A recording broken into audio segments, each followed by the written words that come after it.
안녕하세요. 인사 다시 한번 하죠.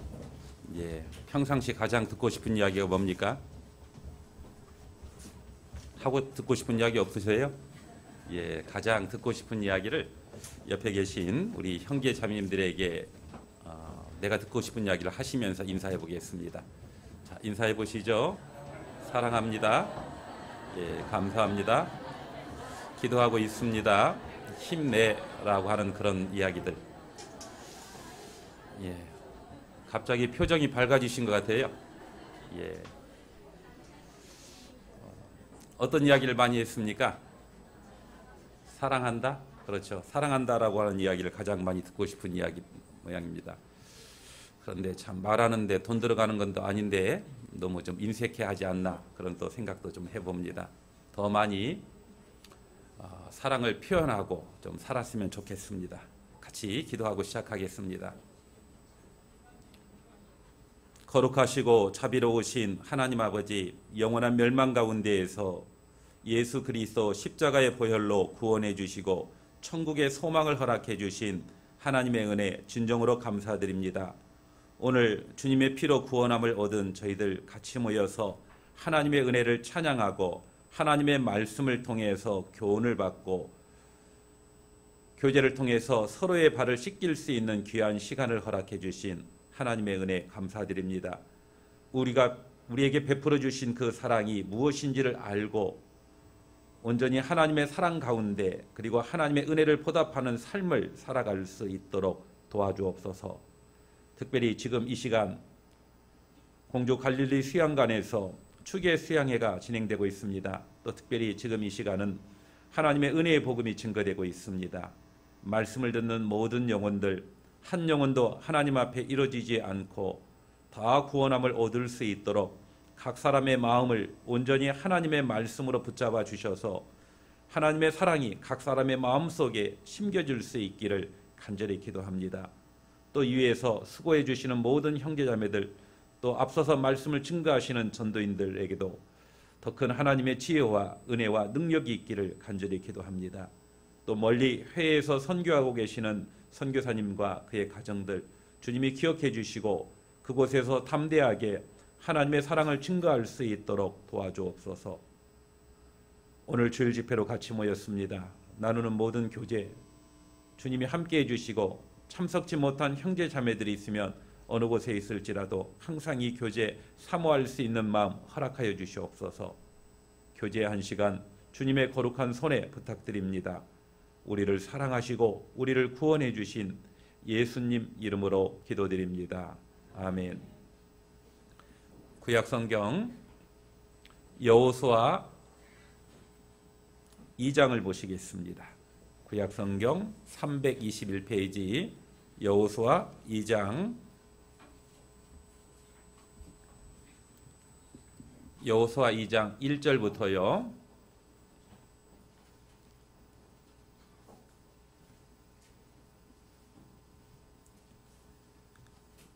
눈의 아들 여호수아가 시딤에서 두 사람을 정탐으로 가만히 보내며 그들에게 이르되 가서 그 땅과 여리고를 엿보라 하매 그들이 가서 라합이라 하는 기생의 집에 들어가 거기서 유숙하더니 혹이 여리고 왕에게 고하여 가로되 보소서 이 밤에 이스라엘 자손 몇 사람이 땅을 탐지하러 이리로 들어왔나이다. 여리고 왕이 라합에게 기별하여 가로되 내게로 와서 내 집에 들어간 사람들을 끌어내라. 그들은 이 온 땅을 탐지하러 왔느니라. 그 여인이 그 두 사람을 이미 숨긴지라. 가로되 과연 그 사람들이 내게 왔었으나 그들이 어디로서인지 나는 알지 못하였고 그 사람들이 어두워 성문을 닫을 때쯤 되어 나갔으니 어디로 갔는지 알지 못하되 급히 따라가라. 그리하면 그들에게 미치리라 하였으나 실상은 그가 이미 그들을 이끌고 지붕에 올라가서 그 지붕에 버려놓은 3대에 숨겼더라. 그 사람들은 요단길로 나루터까지 따라갔고 그 따르는 자들이 나가자 곧 성문을 닫았더라. 두 사람이 눕기 전에 라합이 지붕에 올라가서 그들에게 이르러 말하되 여호와께서 이 땅을 너희에게 주신 줄을 내가 아노라. 우리가 너희를 심히 두려워하고 이 땅 백성이 다 너희 앞에 간담이 녹나니 이는 너희가 예굽에서 나올 때에 여호와께서 너희 앞에서 홍해 물을 마르게 하신 일과 너희가 요단 저편에 있는 아모리 사람의 두 왕 시혼과 옥에게 행한 일 곧 그들을 전멸시킨 일을 우리가 들었음이라. 우리가 듣자 곧 마음이 녹았고 너희의 연고로 사람이 정신을 잃었나니 너희 하나님 여호와는 상천하지의 하나님이시니라. 12절부터 14절까지는 같이 읽겠습니다. 그러므로 청하노니 내가 너희를 선대하였은즉 너희도 내 아버지의 집을 선대하여 나의 부모와 남녀 형제와 무릇 그들에게 있는 모든 자를 살려주어 우리 생명을 죽는 데서 건져내기로 이제 여호와로 맹세하고 내게 진실한 표를 내라.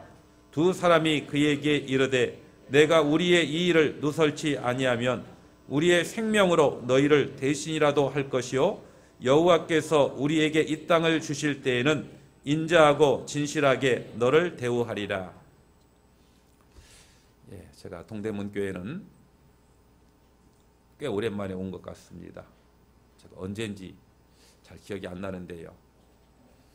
제가 창원에 있었을 때 왔는지 부산에 있었을 때 왔는지는 잘 기억은 안 나는데 한 10년 정도 된 것 같습니다. 그 전에는 이제 동대문 식구들도 제가 전에 구리에 있었기 때문에 또 가까이에서도 교제할 수 있는 그런 기회, 또 오래되신 분들은 제가 서울중앙교회에 있었을 때 또 같이 교제하신 분들도 좀 계시네요. 더 반갑고, 그리고 이곳에도 또 하나님의 역사가 또 크게 나타나고 있다라는 이야기를 또 전해 듣고 더 감사가 됩니다. 신앙생활하는 거 쉽지 않죠? 말할 기운조차 없는 것 같아요. 얼마나 피곤하면요. 신앙생활하는 것이 결코 쉽지는 않습니다. 특별히 마지막 때가 되었을 때 우리를 유혹하는 많은 유혹거리들이 있고요. 그리고 또 요한계시록에 보면 마귀는 자기 때가 얼마 남지 않았다라고 하는 거 알고 크게 분내어 이 세상에 내려갔다 합니다. 그래서 마귀는 할 수만 있으면 구원받은 그리스도인의 신앙을 무너뜨리려고 여러 가지 방법을 통해서 우리의 신앙을 무너뜨리려고 하고 있다라고 생각합니다. 그러나 그 가운데서도 우리는 우리의 믿음을, 그리고 더 많은 영혼들에게 그 사랑을 증거하며 살아가는 것이 마땅하다라고 생각합니다. 그런데 그 신앙생활이 어렵고 힘들다 보니까 신앙의 모습이 하나님 보시기에 합당한 신앙의 모습도 있지만은 그렇지 못한 경우들도 많이 있는 것 같아요. 그래서 어떤 분이 신앙의 모습을 다양한 방법으로 좀 묘사했는데 좀 교훈이 좀 될 것 같아서 제가 소개를 해드리겠습니다. 특별히 신앙 중에 니어카 신앙도 있다라고 되어 있습니다. 니어카, 서울에서 니어카 보기 어렵죠. 간혹 동대문 시장이나 이런 데서 볼 수 있나요, 지금도? 니어카. 그래, 니어카 신앙은 뭔가 했더니요, 끌어주면 오고 가만두면 머물러 있는 정지된 신앙의 상태. 누군가가 꼭 끌어줘야만 신앙생활하는 사람을 니어카 신앙이다라고 이야기합니다. 그리고 또 맷돌 신앙도 있어요. 맷돌이는 항상 제자리만 돌고 있죠. 그런 것처럼 제자리만 돌고 구원의 연수는 쌓여가는데 전혀 발전과 향상이 없는 그 신앙의 상태를 맷돌 신앙이다라고 이야기합니다. 그리고 냄비 신앙도 있어요.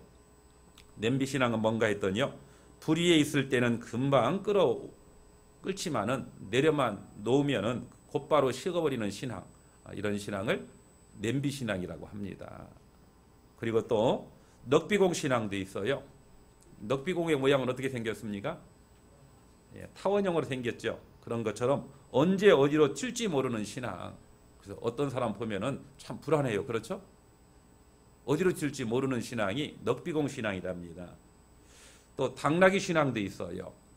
당나귀 신앙은 뭔가 했더니요, 귀가 높아가지고 어지간한 설교에는 반응이 없는 신앙, 이런 신앙이 당나귀 신앙이랍니다.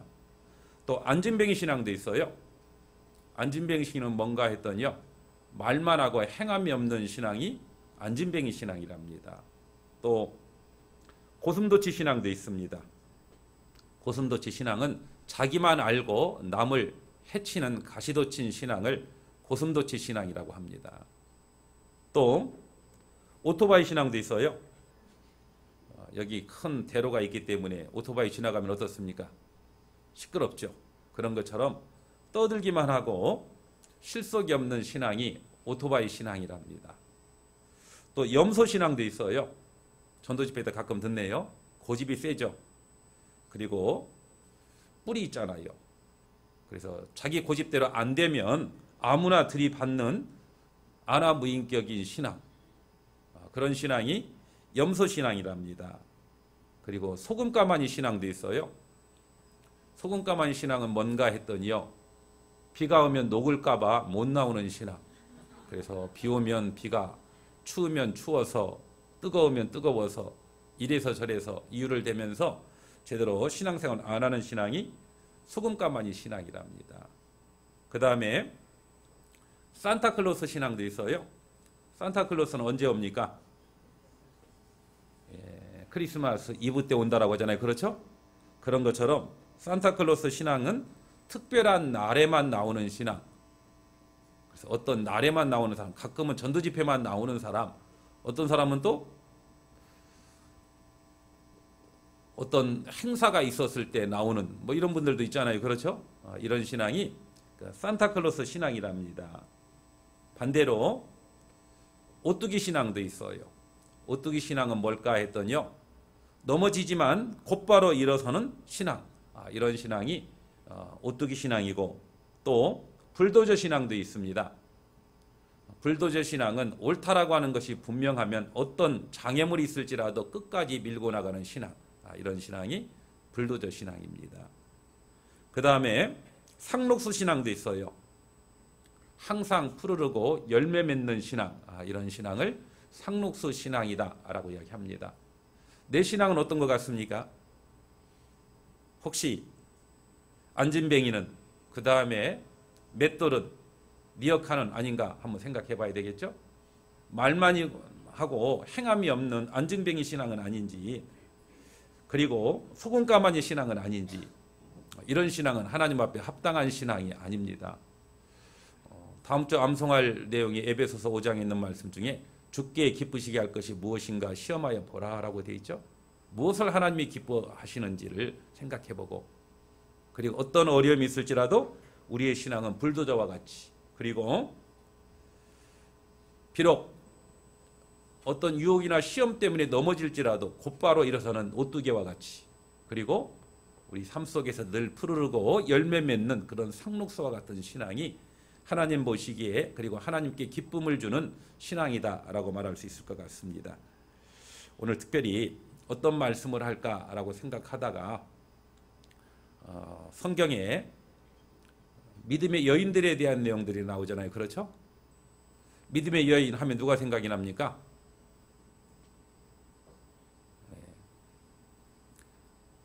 오늘 봤던 여호수아 2장에 있는 나합, 그 다음에 룻, 그 다음에 예스더.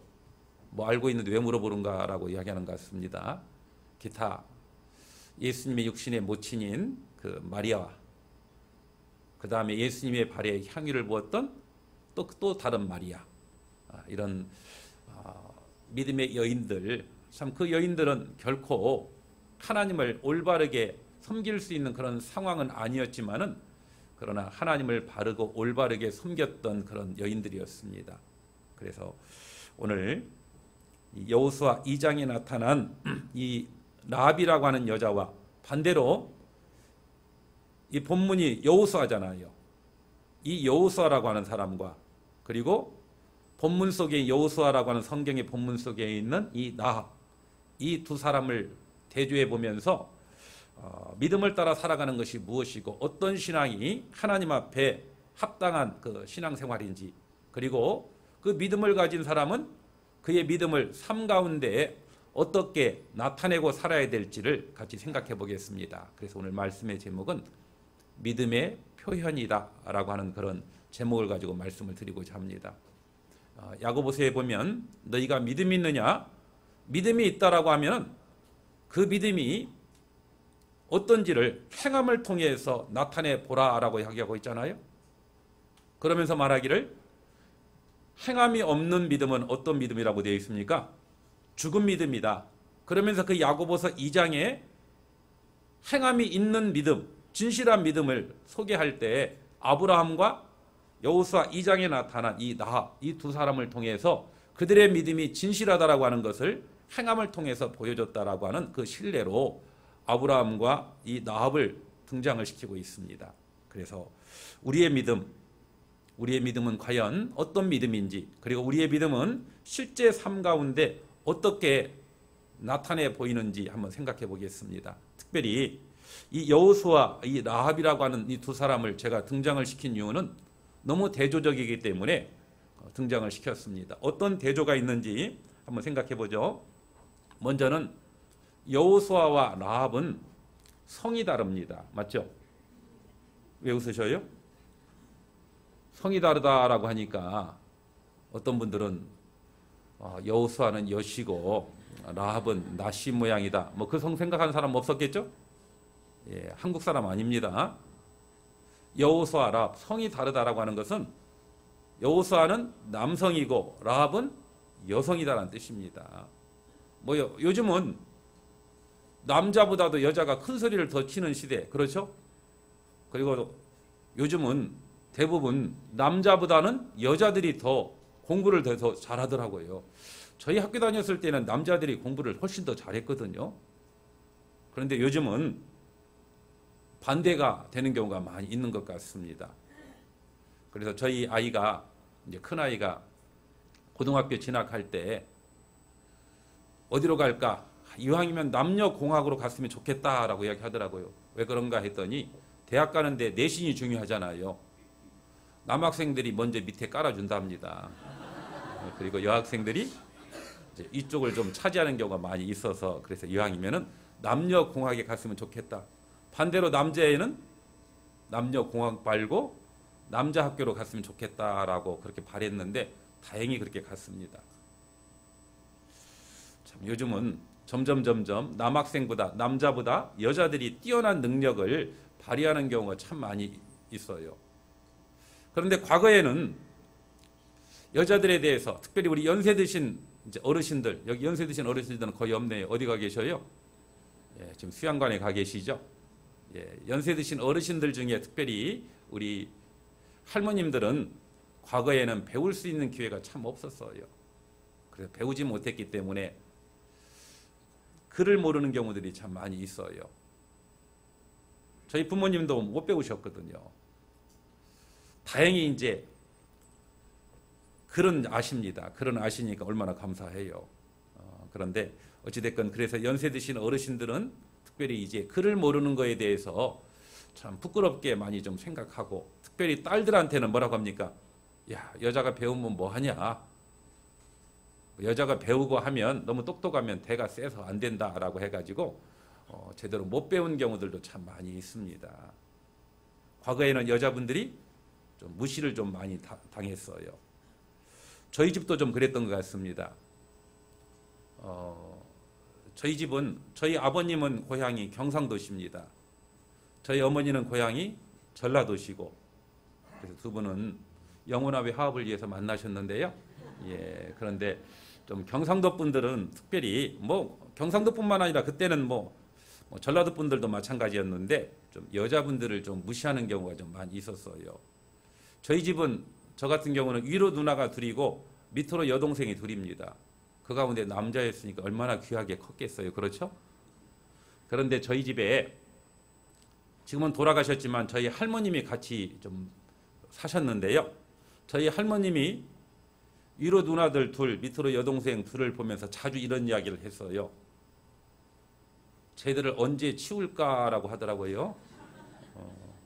치운다라고 하는 의미가 무슨 의미입니까? 시집을 보낸다라고 하는 것은 물건을 치운다라고 하는 그런 의미로서 이야기를 하시죠. 할머니 자신도 여자인데. 그래서 여자들이 별로 대접을 과거에는 못 받았어요. 그리고 남자들, 그리고 여자들은 부뚜막에서 식사를 한다든지 아니면 상 밑에서 식사한다든지 좀 그런 적이 있었습니다. 맞죠? 고개 끄덕이는 분들은 연세가 있으신 분들이에요. 그렇잖아요. 참 그런 시대에 여자가 대접을 별로 못 받았는데, 이 여호수아가 그리고 나합이 살 때도 마찬가지였어요. 그만큼 여자와 남자는 많은 차이가 있었고, 또 더더욱이 여호수아라고 하는 사람은 하나님이 택한 민족인 유대인이었어요. 그리고 나합이라고 하는 여자는 가나안 족속이었죠. 이스라엘 민족, 대조에서 이방인이었어요. 이방인들은, 유대인들은 짐승처럼 취급할 정도로 무시를 받았던 민족이 바로 이방인들이었잖아요. 유대인과 이방인, 아주 큰 대조가 있고요. 그 다음에 또 한 가지는 여호수아는 하나님의 백성 중에 하나님의 선지자로 부름을 받은 하나님의 사람이었고, 반대로 라합은 항상 뭐가 붙어 있죠? 라합 앞에 기생이라고 하는 말이 붙어 있잖아요. 그런 것처럼 기생은 남들에게 인정받았겠어요? 남들에게 따돌림을 받았던 소외된 사람이었고, 그리고 하나님의 선지자로 부름을 받았기 때문에 여호수아는 도덕적인 사람이었고, 반대로 기생 라합은, 기생이라고 하는 말 속에는 자신의 몸을 팔았다라고 하는 의미도 담겨져 있답니다. 그 정도로 부도덕한 사람, 아주 큰 대조를 이루는 두 사람이었어요. 그런데 비록 많은 대조를 이루고 있었지만은 두 사람 다 하나님에 대한 믿음이 있었고, 그리고 하나님의 백성 이스라엘 민족들이 하나님의 약속했던 땅 가나안 땅에 들어가는데 귀하게 쓰임을 받았던 사람이 여호수아뿐만 아니라 나합도였습니다. 그것처럼 여호수아와 나합처럼 우리의 환경은, 여호수아처럼 좋은 환경 가운데 신앙생활하는 사람이 있는가 하면 나합처럼 불리한 가운데 신앙생활하는 사람들도 있을 수 있습니다.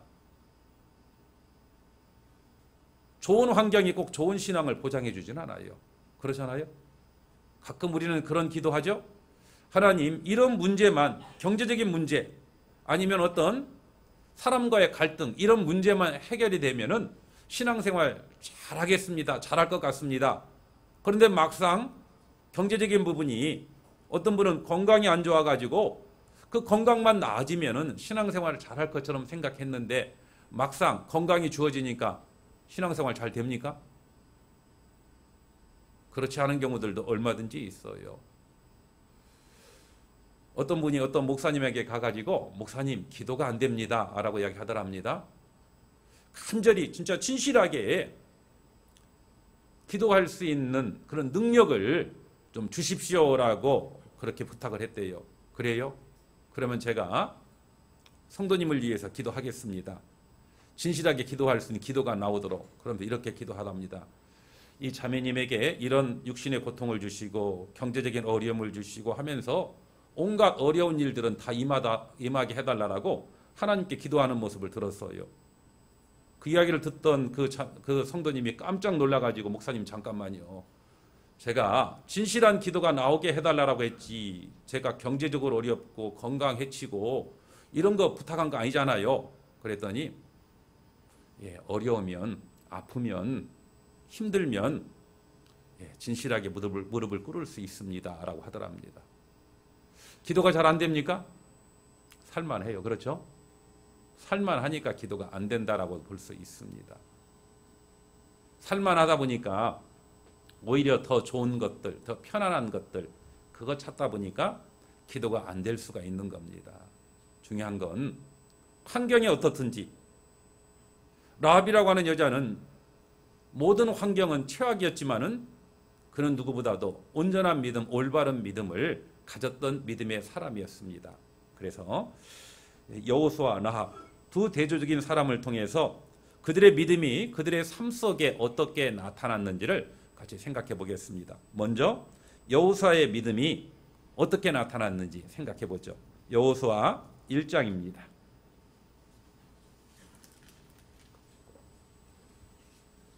여호수아 1장 1절입니다. 여호와의 종 모세가 죽은 후에 여호와께서 모세의 시종 눈의 아들 여호수아에게 일러 가라사대 내 종 모세가 죽었으니 이제 너는 이 모든 백성으로 더불어 일어나 이 요단을 건너 내가 그들 곧 이스라엘 자손에게 주는 땅으로 가라. 내가 모세에게 말한 바와 같이 무릇 너희 발바닥으로 밟는 곳을 내가 다 너에게 주었노니 곧 광야와 이 레바논에서부터 큰 하수 유브라데에 이르는 해쪽 속의 온 땅과 또 해지는 편 대까지 너희 지경이 되리라. 하나님의 선지자 모세가 죽고 난 다음에 모세의 시종으로 있었던 여호수아를 모세의 뒤를 이어서 이스라엘 민족의 지도자로 삼았습니다. 그리고 명령합니다. 뭐라고요? 이스라엘 민족을 이끌고 가나안 땅에 들어가서 가나안 민족을 물리치고 그 땅을 차지하라. 내가 그 땅을 너에게 약속한다. 너는 이 백성을 이끌고 그 땅을 차지하라 라고 그렇게 말씀을 했어요. 그리고 그 하나님에 대한 약속을 믿었던 믿음을 가졌던 이 여호수아는 그의 믿음은 어떻게 표현이 되었습니까? 한번 따라 해보겠습니다. 여호수아의 믿음은 순종으로 나타났다. 여호수아의 믿음은 뭘로 나타났다고요? 순종. 그렇죠. 믿음과 순종이라고 하는 것은 뗄래야 뗄 수가 없습니다. 성경에 보면 믿어 순종케 한다라는 말을 자주 하고 있거든요. 우리가 잘 아는 것처럼 사무엘상에 있는 말씀에 순종이 뭐보다 낫고요? 제사보다 낫다라는 이야기 잘 알죠? 그렇죠? 대답이 없으시네요. 순종이 뭐보다 낫다고요? 네, 제사. 뭔가 하나님 앞에 많은 것을 드리는 것보다 제사 드리는 것보다 순종하는 것이 더 낫다라고 이야기를 합니다. 그런데 문제는 알면 뭐예요? 그렇죠? 실제로 순종하지 않으면 아무 의미가 없는 겁니다. 물론 뭐 순종할 때도 있죠. 그러나 어떤 상황, 특별히 순종하기 어려운 일들, 이해되지 않는 일들들, 그런 일들이 있었을 때 순종하는 것이 진정한 순종인데 우리는 순종할 만한 것만 순종하고 순종하는 가운데 여러 가지 어려움이 있을 것 같으면 우리가 불순종하는 경우들도 많이 있다라고 생각합니다. 진짜 믿음은 순종할 만한 것만이 아니라 그렇지 못한 것도 순종하는 것이 진정한 순종이다라고 말할 수 있습니다. 여호수아, 그는 믿음을 가진 사람이었고 그의 믿음은 순종으로 나타났어요. 그런데 한번 잘 생각해 보죠. 구약에 지금부터 몇천 년 전에 있었던 여호수아와 나와 무슨 관계가 있나? 좀 더 실감 있게 우리가 연관을 시키려면요, 내 자신이 누가 되어보냐면 여호수아가 되어보는 겁니다. 내가 누가 되어본다고요? 여호수아. 여호수아라고 하는 사람에게, 그 선지자에게 하나님께서 명령하신 것처럼 내게도 그런 명령을 했다라고 하면은 과연 그 말씀에 순종한다라고 하는 것이 쉬울까 쉽지 않을까? 결코 쉽지 않습니다. 먼저는 여호수아는 이스라엘 민족의 지도자로 부름을 받았지만은 그는 이스라엘 민족을 제대로 지도해 본 경험이 거의 없는 초보 지도자였어요. 초보. 오늘도 제가 여기 운전하고 오는데 보니까 앞에 초보가 있더라고요. 초보를 따라가다 보면 항상 불안해요. 그렇죠? 운전하는 사람도 불안하지만 뒤에 따라가는 사람도 불안해요. 왜냐면 언제 어떻게 될지 모르거든요. 어떤 분이 우측 깜빡이를 켜놓고 좌측으로 가는 사람도 있더라고요. 예, 그런 경우가 간혹 있잖아요. 예, 초보 운전할 때 우리 좀 기억이 좀 날 겁니다. 그런 것처럼 여호수아는 지도자로서 미숙한 지도자였어요. 그런데 그가 하나님의 명령을 받은 명령은 너무 컸잖아요. 그 강한 가나안 7족속을 물리치고 그 땅을 차지하라고 하는 명령을 순종한다라고 하는 것은 결코 쉽지 않습니다. 이거하고 똑같아요. 예를 들어 우리 남 목사님께서 어제 운전면허 딴 어떤 형제님에게 이 물건 하나를 좀 성남교회에 좀 가져다 줬으면 좋겠습니다라고 부탁을 했다라고 생각해 보죠. 면허를 언제 땄다고요? 어제 땄습니다. 그분에게 어디에다요? 성남교회에. 우선 앞으로 가는 것도 정신없는데 그렇죠? 성남은 가보면 아시겠지만은요, 뭐 롤러코스터가 필요 없습니다. 오르락내리락 하는 것이 성남이잖아요. 그렇죠? 더더욱이 성남 교회는 또 산 중턱 정도의 교회당이 좀 있습니다. 공기는 좋아요. 그러나 처음 운전하는 사람이 그곳에 운전하고 간다라고 하는 것이 쉬울까요? 어려울까요? 어렵잖아요. 어려운데 그 일을 내게 이야기했다. 순종하는 것이 쉬워요? 어려워요? 아마 이럴 겁니다. 목사님, 저 어제 면허 땄습니다. 저기 베스트 드라이버 김영재도 있고 박영재도 있는데 왜 접니까? 저는 아닙니다 라고 할 수 있잖아요. 그렇죠? 여호수아가 그와 같다는 뜻입니다. 그런데도 여호수아는 하나님의 말씀에 순종했어요. 그리고 전쟁을 하려면 적에 대해서 알아야 되는데 적에 대해서 아는 것도 거의 없고요. 더더욱이 어떻게 전쟁에서 승리해야 될지도 몰랐고, 더 한심한 것은 자기가 싸워야 될, 자기가 이끌어야 될 그 이스라엘 민족, 그들은 어떻습니까? 제대로 군사 훈련을 받아본 적이 없는 오합지졸이었어요. 물론 숫자는 많았습니다. 장정이 60만이고 그 위에 합치니까 200만 정도는 되지만은 많으면 뭐 할 겁니까? 그리고 더더욱이 노약자들 그리고 여자들을 보호하면서 전쟁하는 게 쉬워요, 어려워요? 결코 쉽지 않을 겁니다. 모든 상황들 하나하나 생각해 보면 하나님의 말씀에 순종한다라고 하는 것이 결코 쉽지 않았지만은 여호수아는 순종했어요. 여호수아가 뭐 특별한 사람이라고 생각지 마십시오. 그도 우리와 똑같은 사람이었어요. 그의 마음속에 자신은 미숙했고 가나안 7족속들은 강했고 자신을 따르고 있는 그 민족들은 오합지졸이라고 하는 걸 알았기 때문에 그 마음속에 두려운 마음도 있었어요. 그래서 하나님은 이렇게 말씀합니다. 5절 보겠습니다. 너의 평생에 너를 능히 당할 자 없으리니 내가 모세와 함께 있던 것 같이 너와 함께 있을 것임이라. 내가 너를 떠나지 아니하며 버리지 아니하리니. 6절 7절 같이 읽겠습니다. 마음을 강하게 하라. 담대히 하라. 너는 이 백성으로 내가 그 조상에게 맹세하여 주리라 한 땅을 얻게 하리라. 오직 너는 마음을 강하게 하고 극히 담대하여 나의 종 모세가 내게 명한 율법을 다 지켜 행하고 좌로나 우로나 치우치지 말라. 그리하면 어디로 가든지 형통하리니. 하나님은 여호수아에게 말씀합니다. 내가 너와 함께 할 것이다. 모세와 함께 있었던 것이. 그리고 너는 마음을 강하게 하라. 담대히 하라. 마음을 극히 강하게 하라라고 반복해서 이야기합니다. 마음이 강한 사람, 마음이 담대한 사람에게 강하게 하라, 담대하게 하라라고 하는 말이 필요 있겠어요? 이 말을 하신 이유는 여호수아의 마음에 담대하지 못한 마음, 두려운 마음이 있었다는 뜻입니다. 그럼에도 불구하고 여호수아는 하나님의 말씀에 순종했어요. 진정한 순종은요, 이해되지 않는 상황 가운데 그 가운데 하는 순종이 진정한 순종이다라고 말할 수 있어요. 그리고 그 순종하는 사람을 통해서 하나님의 역사를 나타내 보이시는 거예요. 그리고 이해되지 않았던 그런 모든 상황들도 순종하고 나면은 그 모든 상황이 틀림없이 이해될 수 있다라고 생각합니다. 이거와 똑같아요.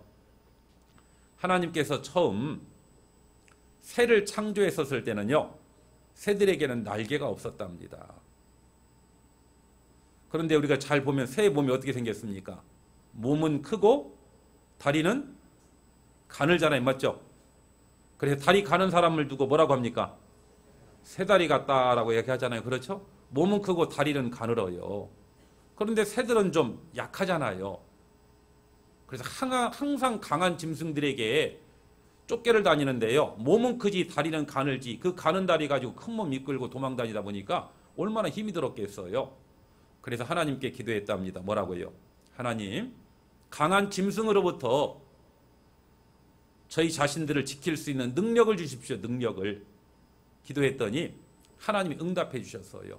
어떻게 응답해 주셨냐면 새 양쪽 어깨에다 날개를 탁 얹어준 거예요. 문제는 날개의 용도는 말씀하지 않았어요.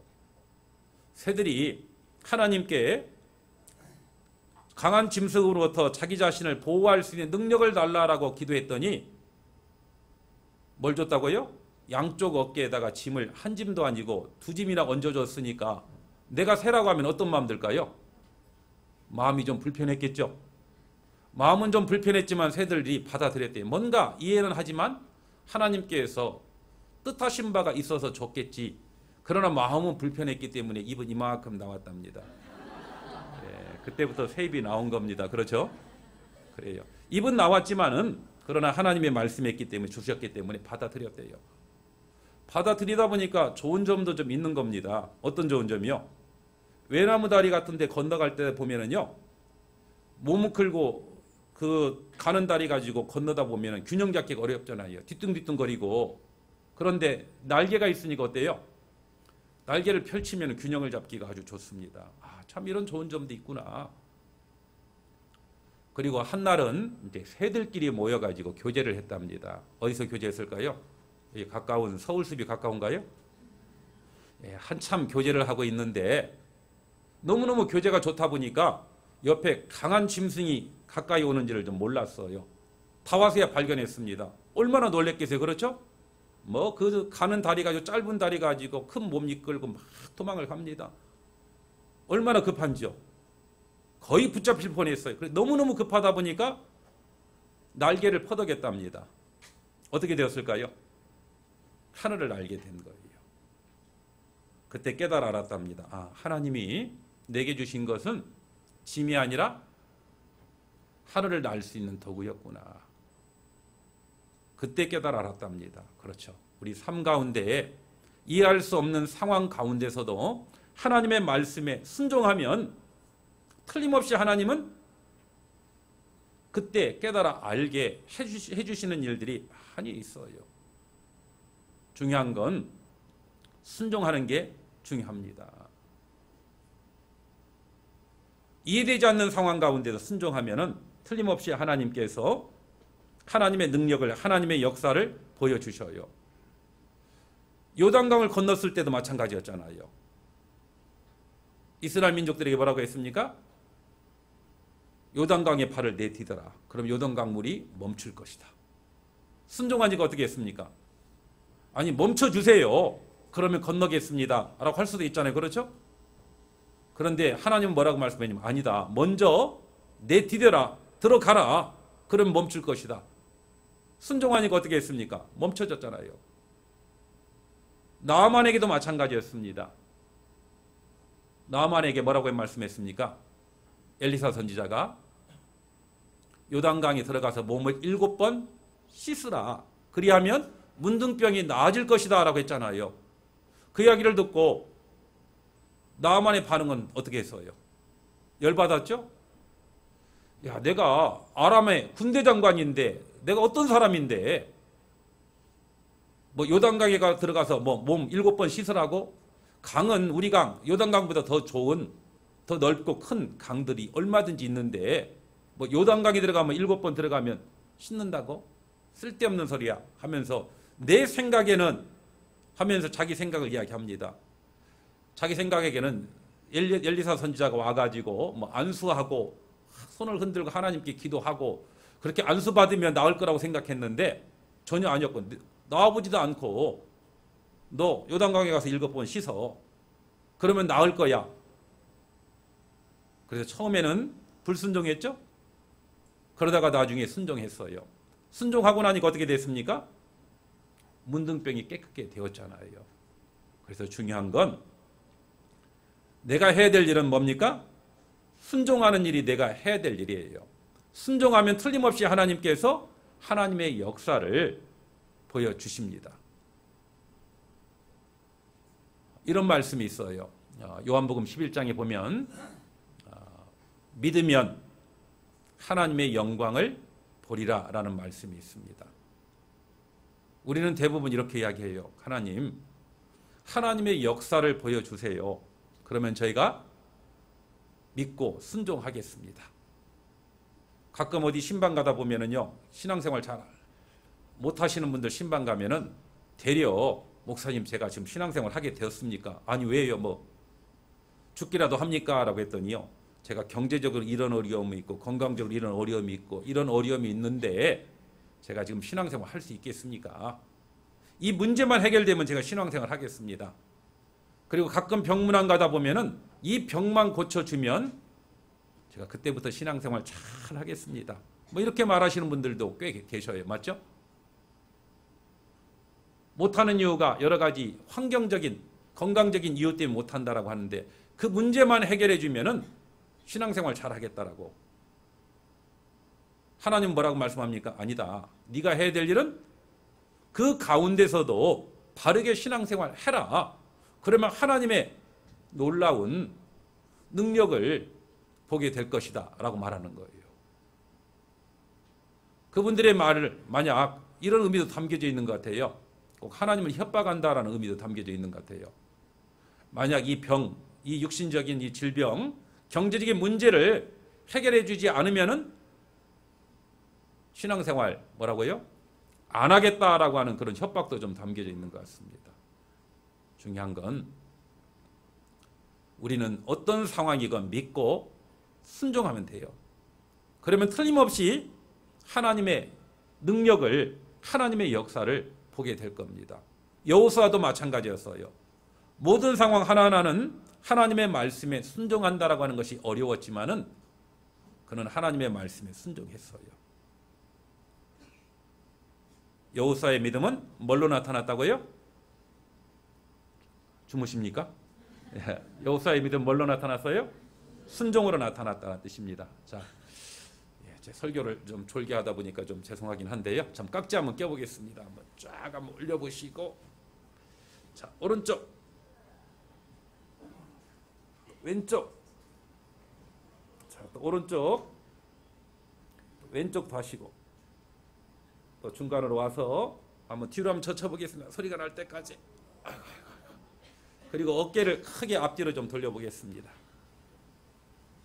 그리고 목도 좀 좌우로 좀 돌려보시고 사랑을 실천할 수 있는 기회를 좀 드리겠습니다. 오른편에 계신 분에게 안마 좀 해드리세요. 오른편. 오른편입니다. 좀 하셔요. 서로 안마 좀 해주시고, 자 토닥토닥 해주시고, 좀 더 세게. 웃어야 오래 산답니다. 웃을 수 있도록 간지럼 한번 먹여주세요. 자 됐습니다. 자 됐습니다. 소문 안 들었습니까? 왼편은 없다라고 하는 소문. 왼편은 없습니다. 어느 편에 있느냐라고 하는 것이 중요해요. 자, 여호수아의 믿음은 뭘로 나타났다고요? 순종으로 나타났습니다. 그리고 두 번째 여호수아의 믿음은 어떻게 나타났나 한번 따라서 보겠습니다. 여호수아의 믿음은 최선을 다하는 행동으로 나타났다. 뭘로 나타났다고요? 네, 최선을 다하는 행동으로 여호수아의 믿음은 나타났다 라고 말할 수 있습니다. 여호수아 1장 10절 보겠습니다. 이에 여호수아가 백성의 유사들에게 명하여 가로되 진중에 두루다니며 백성에게 명하여 이르기를 양식을 예비하라. 3일 안에 너희가 이 요단을 건너 너희 하나님 여호와께서 너희에게 주사 얻게 하시는 땅을 얻기 위하여 들어갈 것임이니라 하라. 전쟁을 할 때 안 먹고 싸울 수는 없잖아요. 그렇죠? 그래서 여호수아는 제일 먼저 했던 행동이 뭐냐면 양식을 예비하도록 했어요. 그리고 또 한 가지, 전쟁을 하려면은 전략을 잘 세워야 돼요. 전략을 잘 세우려면 어떻게 해야 됩니까? 적에 대해서 정확하게 알아야 전략을 바로 세울 수 있잖아요. 그래서 했던 두 번째 행동이 뭐였냐면 정탐꾼을 보낸 겁니다. 여호수아 2장 1절.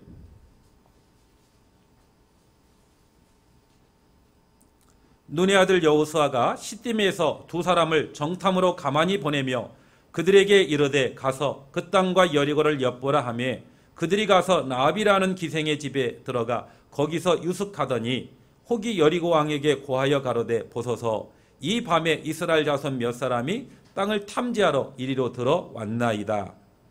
여호수아가 하나님의 말씀을 순종하고 그리고 난 다음에 손 놓은 게 아니에요. 이제 하나님의 역사를 이루기 위해서는 어떻게 해야 되나? 그 전쟁에 승리하려면 먹어야 싸우지. 양식이 필요하겠구나라고 싶어가지고 뭐부터 했냐면 양식을 준비하도록 했어요. 그리고 적과 싸우려면 전략을 세워야 되는, 적에 대해서 알아야 되겠다라고 싶어가지고 정탐꾼을 보냈어요.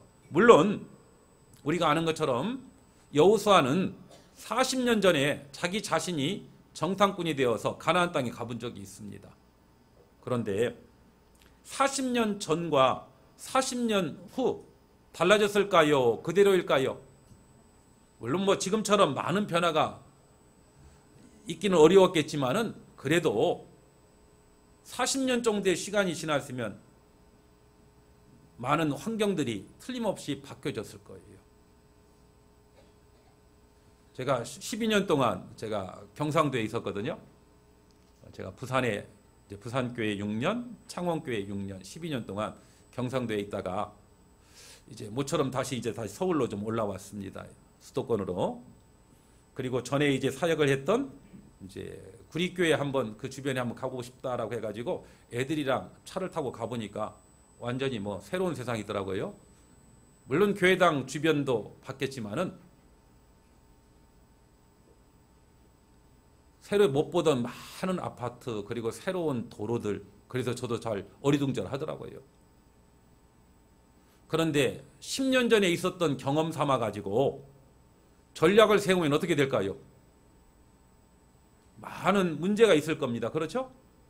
더더욱이 자신의 백성들 목숨을 걸고 싸워야 되는데 정확한 적에 대해서 알지 못하고 전략을 세우면은 하나님의 백성, 자신의 백성들이 목숨을 잃을 수도 있고 하나님의 일이 더디 이루어질 수도 있잖아요. 그래서 여호수아는 40년 전 경험만 의지하지 않고 현재의 상황을 정확히 알 필요가 있었기 때문에 그는 정탐꾼을 보낸 겁니다. 우리 신앙생활도 마찬가지예요.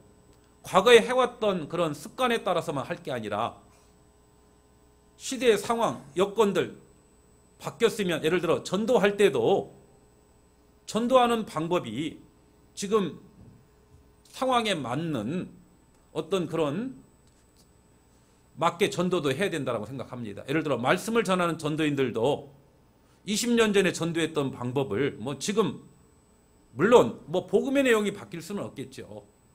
그러나 복음을 전하는 그리고 성경을 증거하는 이런 방법들은 지금에 맞게 사람들이 좀 더 이해할 수 있는 그런 방법을 동원해서 하는 것이 옳다라고 생각합니다. 그렇잖아요.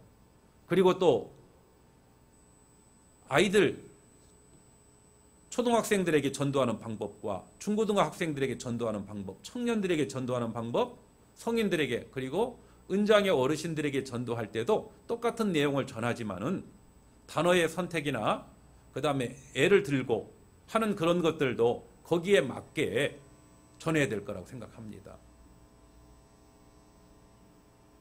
여호수아, 그는 하나님의 일을 이루기 위해서 뭐 하나님이 말씀하셨고 순종했고 주신다라고 했으니까 뭐 하나님이 알아서 하겠지라고 손 놓은 게 아니에요. 최선을 다한 겁니다. 그것이 옳은 겁니다. 시편 한번 보겠습니다. 오늘 본문 말씀은 표시해 놓으시고요. 책갈피를 해 놓으시고요. 시편 57편을 한번 보겠습니다.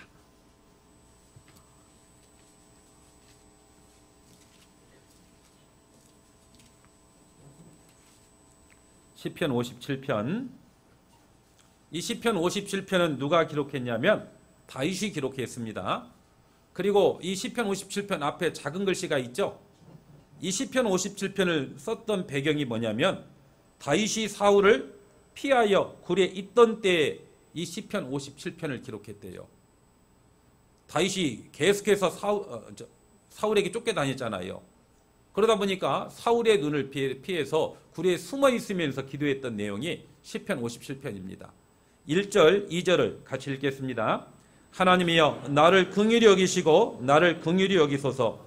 내 영혼이 주께로 피하되 주의 날개 그늘 아래서 이 재앙이 지나기까지 피하리이다. 내가 지극히 높으신 하나님께 부르짖으며 곧 나를 위하여 모든 것을 이루시는 하나님께로다. 다윗은 지금 어디에 있습니까? 동굴 속에 숨어 있으면서 뭐라고 이야기하냐면 하나님 사울의 손에서 저를 지켜주십시오라고 기도하고 있어요. 아니 뭘 새삼스럽게 지켜달라고 기도합니까? 이미 어디에 있다고요? 동굴 속에 숨어 있는데. 그런데 그것이 옳다라는 뜻이에요. 예를 들어 다윗이 들 한가운데 있으면서 하나님 사울에게서 보호해 주십시오라고 하면 보호될까요? 붙잡힐까요? 뭐 하나님 보호해 줄 수도 있겠지만은요, 틀림없이 붙잡힐 겁니다. 우리가 하나님을 믿는다, 맡긴다라고 하는 의미를 우리가 가끔 오해하는 경우가 있어요. 이제 곧 있으면 고3 학생들은 수능이 다가오고 있네요.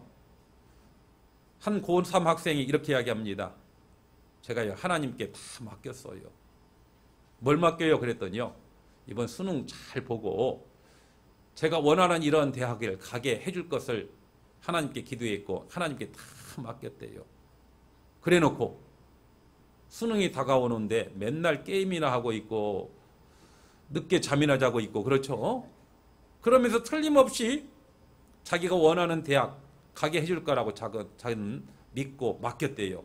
갈까요? 못 갈까요? 예? 어떻게 알아요? 그래요. 아마 못 갈 겁니다. 못 가면 어떻게 해요? 또 원망할 거예요. 내가 하나님 앞에 다 맡겨놨더니 하나님 응답 안 해줬다라고.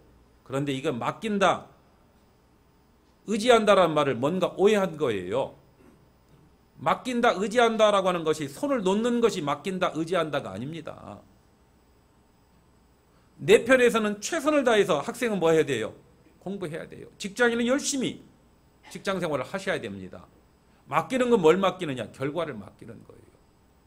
내가 원하는 점수 있지만은 최선을 다했는데 원하는 점수가 안 나와서 원하지 않는 뭐 대학을 갈 수도 있고 아니면 진학 못할 수도 있어요. 최선 다했는데.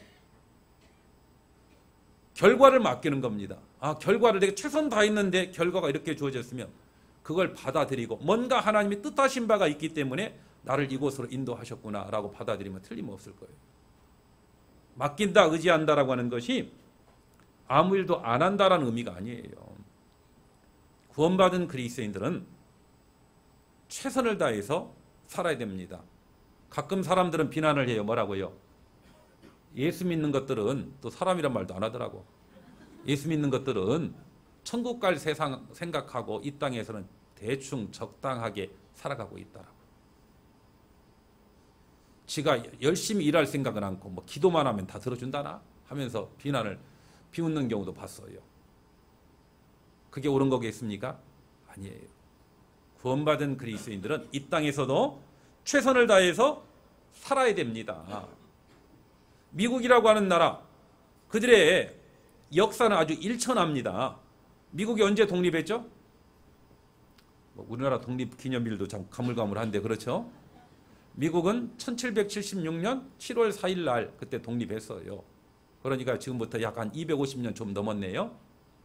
우리나라 역사는요, 반만 년 그러죠?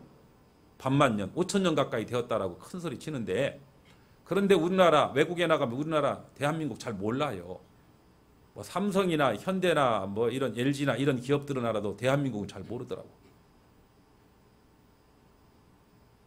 반만 년의 역사를 가지고 있는 이 대한민국, 큰 소리 친 적 별로 없습니다. 맞죠? 그런데 미국이라고 하는 나라는 겨우 250년 곧 지났는데 100년 이상 세계 강대국으로 큰 소리 치고 있어요. 그런데 미국이라고 하는 그런 위대한 나라를 누가 세웠습니까? 청교도들. 그들은 신앙의 자유 때문에 유럽에서 자신의 삶의 터전을 버리고 딱 한 가지요, 신앙 때문에 그 위험한 대서양을 건너서 미국에 정착을 했어요. 그리고 그들이 정착해서 제일 먼저 했던 행동이 뭐였냐면 교회당을 세웠답니다. 그리고 두 번째는 우리 미래를 위해서는 우리 자녀들을 올바르게 교육하는 게 필요하겠다라고 싶어서 학교를 세웠습니다. 그리고 세 번째가 자신의 집을 세웠어요. 우리가 꼭 반대죠. 그렇죠? 우린 내 집부터 마련하고 그렇죠? 우리 자녀 학원 보내고 교육시키고, 세 번째는 교회당. 어떤 사람은 교회당도 없는 사람도 있어요. 어떤 사람은 쓸데없는데 돈을 쓰는 경우들도, 물질도 쓰는 경우도 많이 있습니다.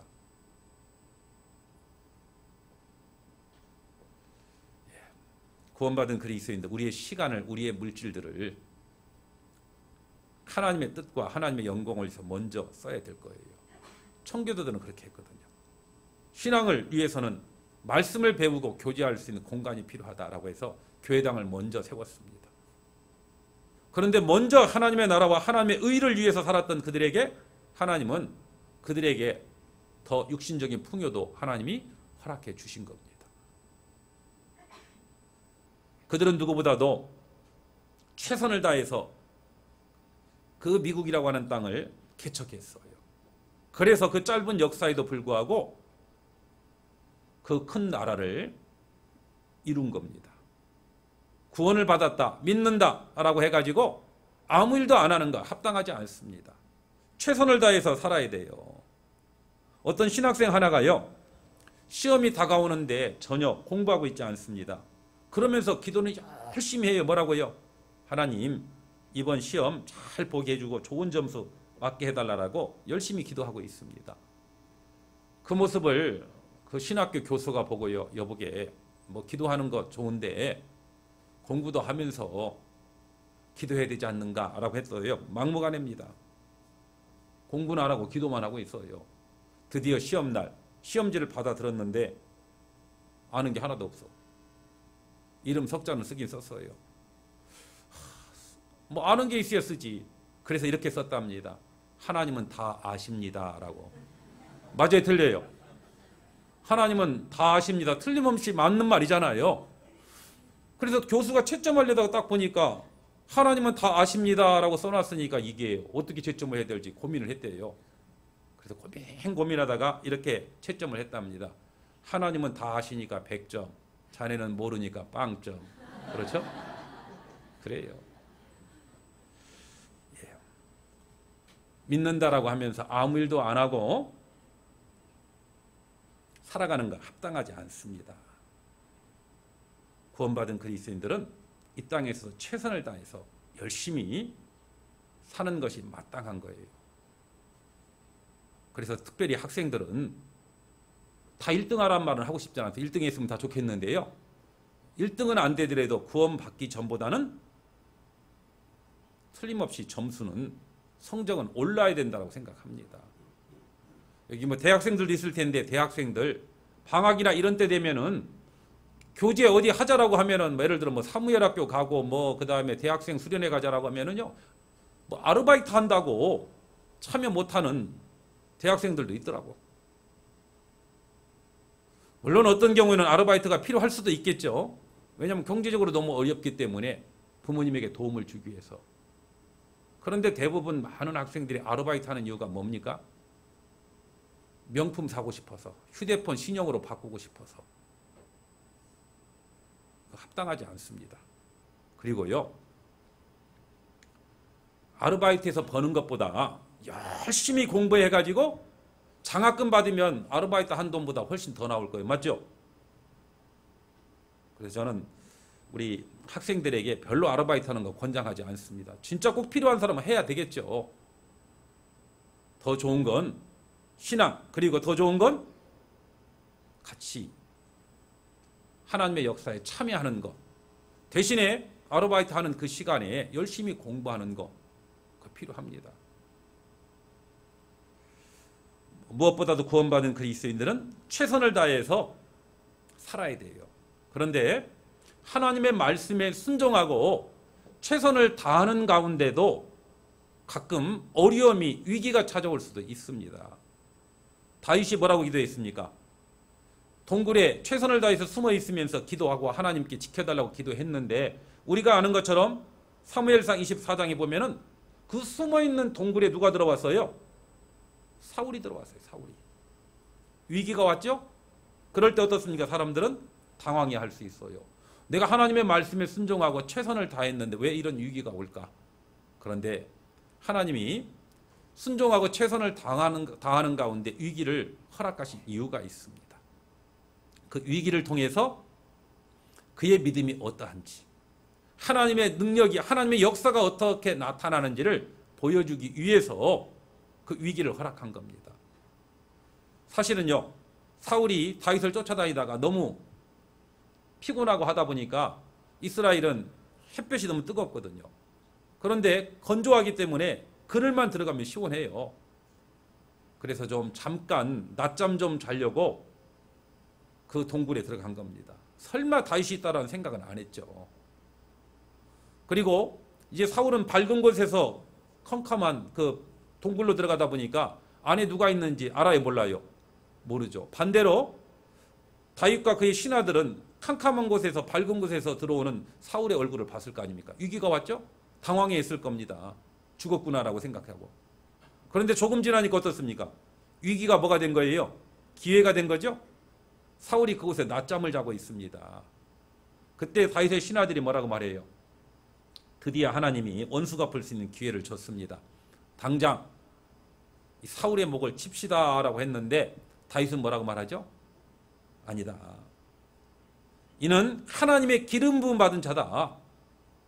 하나님의 기름 부음 받은 자를 내 손으로 칠 수는 없다. 그러면서 다윗이 사울을 살려주면서 살려줬다라고 하는 표로 사울의 옷자락을 잘랐다라고 되어 있어요. 그런데 더 놀라운 것은요, 옷자락을 뱀을 인하여 마음에 찔림을 받았다라고 되어 있어요. 내가 한번 다윗이라고 한번 생각해 보죠. 즉 목 안 친 것만 해도 은혜죠. 그렇죠? 그렇잖아요. 그런데 사울의 옷자락을 벤 것 때문에 마음이 찔림을 받았대요. 왜요? 하나님의 기름 부음 받은 자인데. 그가 어떻게 대했건 나는 그러지 말아야 되는데, 옷자락도 안 뺐어야 되는데 라는 그런 마음들. 그걸 통해서, 그 위기를 통해서 다윗이 왜 하나님의 마음에 합한 자인지를, 그의 신앙을 엿볼 수가 있었어요. 우리도 마찬가지입니다. 교회 안에 제가 볼 때는 다 서로 항상 좋을 것 같은데 항상 좋아요? 아마 이쪽 분단하고 1분단하고 저 4분단에 있는 이유가 뭔가 불편해서 있을 수도 있습니다. 그렇죠? 저는 몰라요. 뭐 그런지 안 그런지. 교회 안에 있다 보면 어떻습니까? 서로 맞지 않는 부분이 있어요, 없어요? 다른 부분이 있어요, 없어요? 그 다른 부분 때문에 힘들 때도 많이 있을 겁니다. 그리고 다양한 분들이 있어요. 어떤 분들은 아직 아까 고슴도치 신앙이 있는 것처럼 아직도 가시가 돋쳐져 있는 분들도 있고, 그렇죠? 그 가시로 나를 찌를 때가 많이 있을 수 있잖아요. 그래도 어떻게 해야 됩니까? 하나님의 기름 부음 받았다, 구원을 받았다는 의미잖아요. 비록 그가 어떻게 대하건 나는 사랑으로 대하는 것이 마땅하다는 뜻입니다. 다윗은 그랬어요. 다윗은 그런 위기를 통해서 그의 신앙이 어떠한지를 우리에게 보여줍니다. 마찬가지였습니다. 여호수아는 하나님의 말씀에 순종했고 최선을 다해서 양식을 준비했고 정탐꾼을 여리고성에 보냈는데, 문제는 여리고 왕이 전해 들었어요. 뭘요? 이스라엘에서 정탐꾼을 보냈고 그 정탐꾼이 나비라고 하는 집에 머물러 있다라고 하는 이야기가 전해졌어요. 뭐가 온 겁니까? 위기가 왔잖아요. 순종하고 최선을 다했는데 위기가 왔어요. 왜요? 그 위기를 허락하신 이유가 있습니다.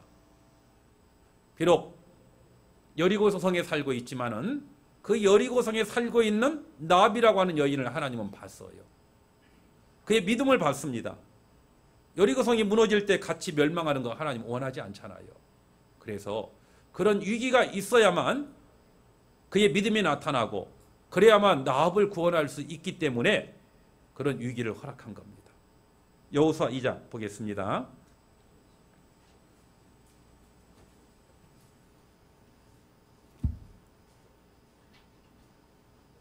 2장 3절. 여리고 왕이 나합에게 기별하여 가로되 내게로 와서 내 집에 들어간 사람들을 끌어내라. 그들은 이 온 땅을 탐지하러 왔느니라. 그 여인이 그 두 사람을 이미 숨긴지라. 가로되 과연 그 사람들이 내게 왔었으나 그들이 어디로서인지 나는 알지 못하였고 그 사람들이 어두워 성문을 닫을 때쯤 되어 나갔으니 어디로 갔는지 알지 못하되 급히 따라가라. 그리하면 그들에게 미치리라 하였으나 6절 같이 읽겠습니다. 실상은 그가 이미 그들을 이끌고 지붕에 올라가서 그 지붕에 버려놓은 3대에 숨겼더라. 여리고 왕이 알고 군인들을 보내가지고 야, 너희 집에 정탐꾼이 왔다라고 하는 거 안다. 내놔라 라고 했었을 때 라합은 어떻게 했습니까? 예, 온 건 맞습니다. 그런데 방금 전에 떠났으니까 빨리 쫓아가십시오. 실상은 뭐라고요? 자기 집 지붕 위에다가 3대 속에다가 정탐꾼을 숨겨놨다라고 되어 있죠? 이것도 한번 생각해 보죠. 나합은 정탐꾼을 숨겨줬어요. 그런데 나합이라고 하는 사람이 정탐꾼을 숨겨줬다라고 하는 것이 발각이 되면 어떻게 될까요? 내가 나합이 또 돼보는 겁니다. 만약 내가 정탐꾼 숨겨준 것이 발각이 되면 어떻게 될까요? 틀림없이 자기 목숨을 잃을 수도 있잖아요. 아니, 자기 목숨만이 아니라요. 자신의 가족들의 목숨도. 옛날에는 역적의 집안들, 적과 내통한 집안들은요. 뭐 사돈네 팔촌까지 다 죽였잖아요. 그렇죠? 자신 목숨뿐만 아니라 자신의 가족들 모두가 다 죽을 수도 있는 그런 위기가 온 겁니다. 정탐꾼을 숨겼다라고는 발각이 되면. 그런데 나합은 어떻게 했어요? 하나님의 뜻이 어디 있는지를 알았기 때문에 비록 내게 아니 우리 가족들에게 그런 죽음이라고 하는 것이 올지라도 나는 하나님의 편에 서겠다라고 하는 그런 결단을 한 겁니다.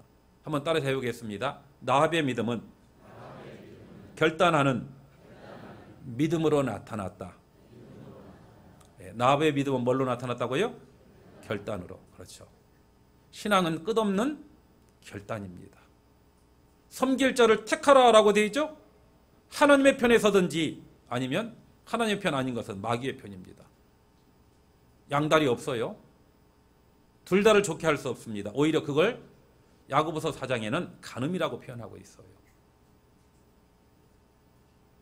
하나님이 진짜 참 하나님이고 그리고 그분의 말씀이 진리라고 하면은 그분의 편에 서든지 아니면 다른 편에 서든지.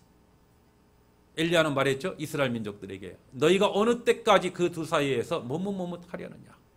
여호와 하나님이 진짜 참 하나님이라고 하면은 하나님의 편에 서든지 아니면 바알이 신이라고 하면 바알의 편에 서든지 섬길 자를 택하라. 결단하라라는 뜻입니다.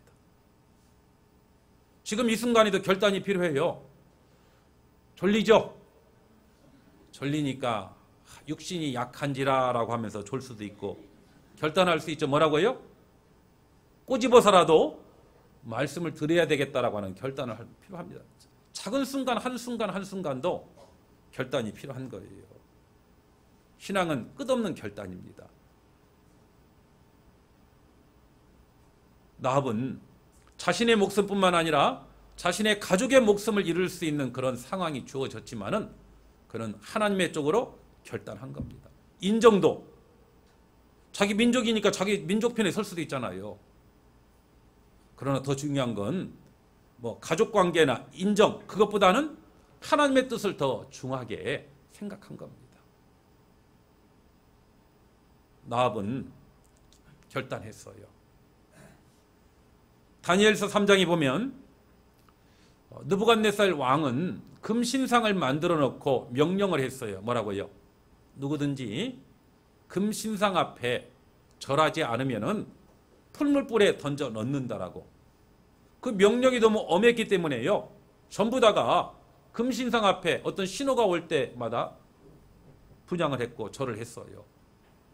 그런데 다니엘의 세 친구요. 사드락, 메삭, 아벳느고.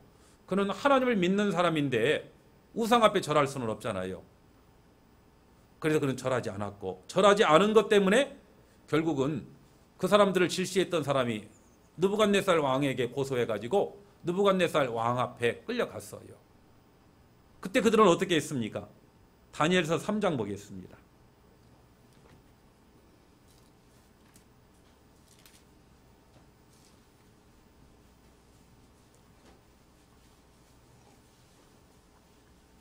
이 다니엘의 세 친구가 신하로서 최선을 다하고 바르게 살았던 모습을 봤기 때문에 느부갓네살은 한 번의 기회를 더 줍니다.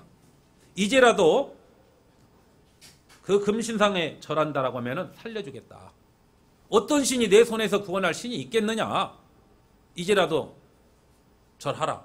그런데 그들의 반응은 어땠습니까? 16절 보겠습니다. 사드락과 메삭과 아벳느고가 왕에게 대답하여 가로되, 같이 읽겠습니다. 느부갓네살이여, 우리가 이 일에 대하여 왕에게 대답할 필요가 없나이다. 무슨 의미예요? 절 한다란 뜻이에요? 안 한다란 뜻이에요? 예, 대답할 필요성조차 느끼지 않는다는 의미죠. 만약 이것처럼 내게 이 세 친구가 나라고 하면 또 생각해보죠. 우리도 뭐라고 답을 해야 되겠어요?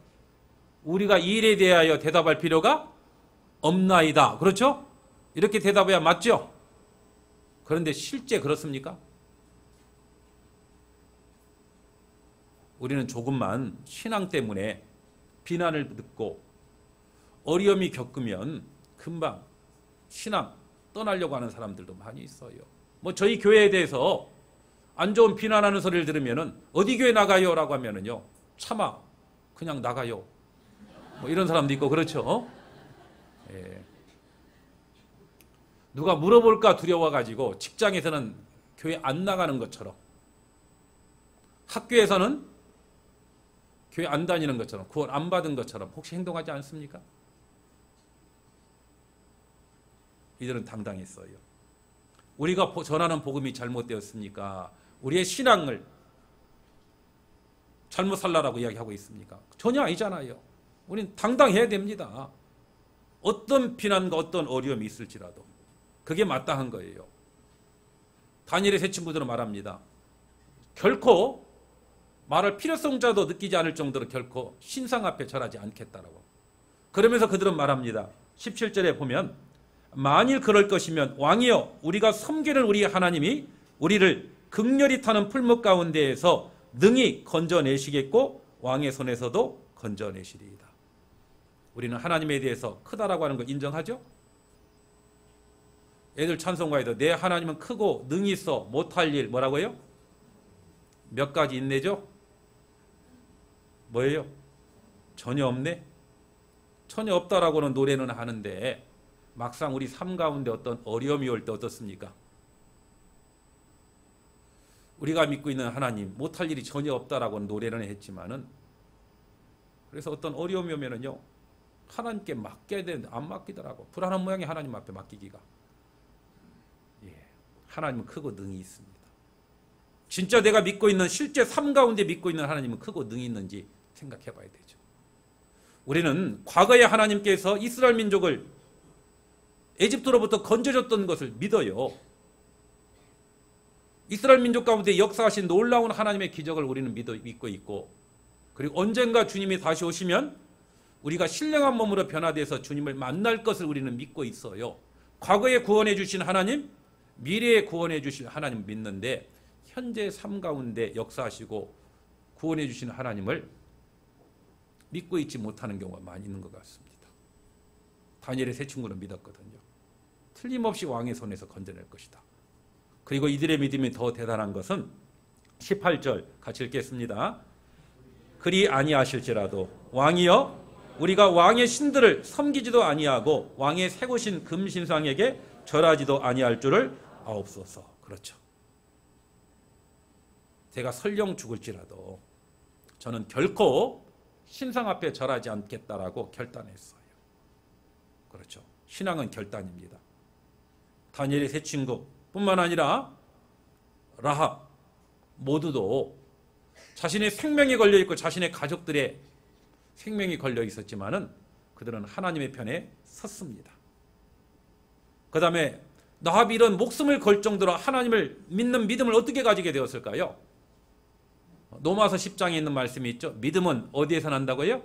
들음에서 나고 들음은 그리스도의 말씀으로 말미암았다라고 했던 말씀처럼 라합의 믿음도 들음에서 난 거예요. 여호수아 2장 다시 보겠습니다.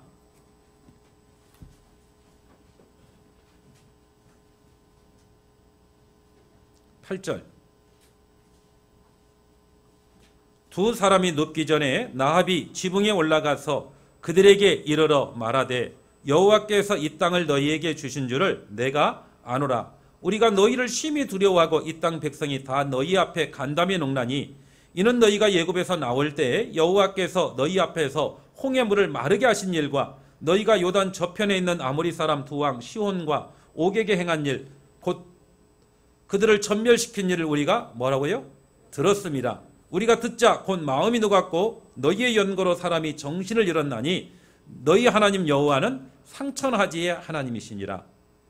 나합은 멀리서 이스라엘 민족 가운데 하나님이 어떻게 역사하셨는지, 에집트에서 어떻게 그들을 구원해 주셨는지, 홍해를 어떻게 가르셨는지, 광야 40년 동안 어떻게 보호하셨는지를 그는 멀리서 들려오는 이야기를 전해 들었어요. 듣고 이스라엘 민족의 하나님은 상천하지에 진짜 참 하나님이다라고 하는 걸 믿는 믿음을 갖게 되었어요.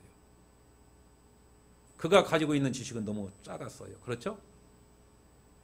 하나님에 대한 지식은 너무 작았지만은 그러나 문제는 그의 믿음이 결코 작지 않잖아요. 자신의 목숨을 걸었잖아요. 우리도 마찬가지예요. 많이 아는 거 필요하죠. 중요한 건 많이 안다라고 해서 내 믿음이 꼭 크다라고 말할 수는 없어요. 어떤 사람의 신앙은요, 아까 안진뱅이 신앙이 있다라고 했죠. 떠들기만 합니다. 말만 해요. 뭐 설교가 잘했는지 못했는지, 목사님 뭐 할 때 문법이 맞느니 틀리느니, 발음이 왜 그런지 뭐 여러 가지 판단만 하고 있고, 중요한 건 알고 있으면 알고 있는 말씀이 우리의 삶 가운데 어떻게 나타났는지, 삶 속에는 없어요. 그럼 되겠습니까? 진짜 믿음은요, 행동으로 나타나야 돼요. 나합은 비록 그가 가지고 있는 지식은 적었지만은 그가 가지고 있는 믿음은 결코 작다라고 말할 수 없었어요. 아니, 큰 믿음입니다. 우리의 지식을 뽐낼 것이 아니라 성경은 말하죠. 많이 알고 있으면 책임도 많다라는 뜻이에요. 알고도 행치 않으면, 모르고 안 하면은 적게 맞는다라고 했는데, 알고도 안 하면 더 많이 맞는다라고 했어요. 특별히 저희 교회 식구들을 보면은요, 참 성경들 많이 압니다. 맞잖아요.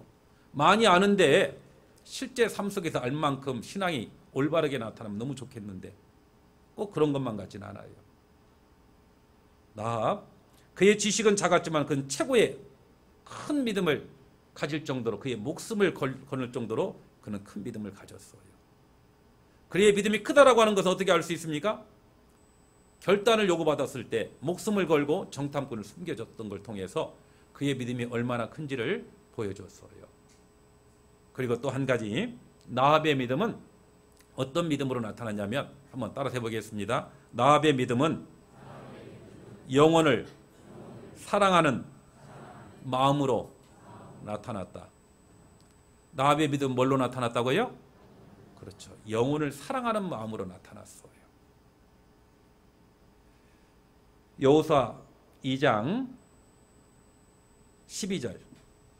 그러므로 청하노니 내가 너희를 선대하였은즉 너희도 내 아버지의 집을 선대하여 나의 부모와 남녀 형제와 무릇 그들에게 있는 모든 자를 살려주어 우리 생명을 죽는 데서 건져내기로 이제 여호와로 맹세하고 내게 진실한 표를 내라.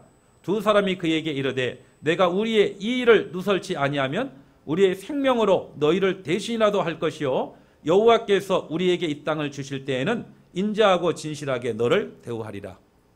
이제 정탐꾼을 숨겨주고 난 다음에 정탐꾼에게 요구합니다. 내가 목숨 걸고 너 숨겨주지 않았냐 너희들을. 이제 얼마 있으면 이 여리고성이 멸망한다라고 하는 걸 안다.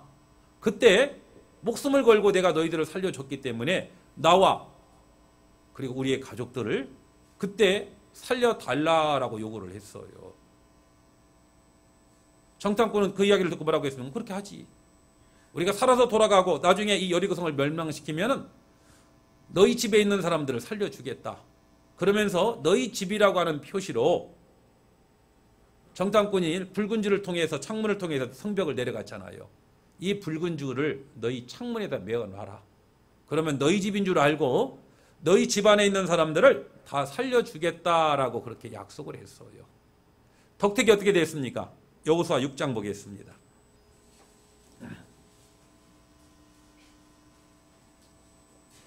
여호수아 6장 22절.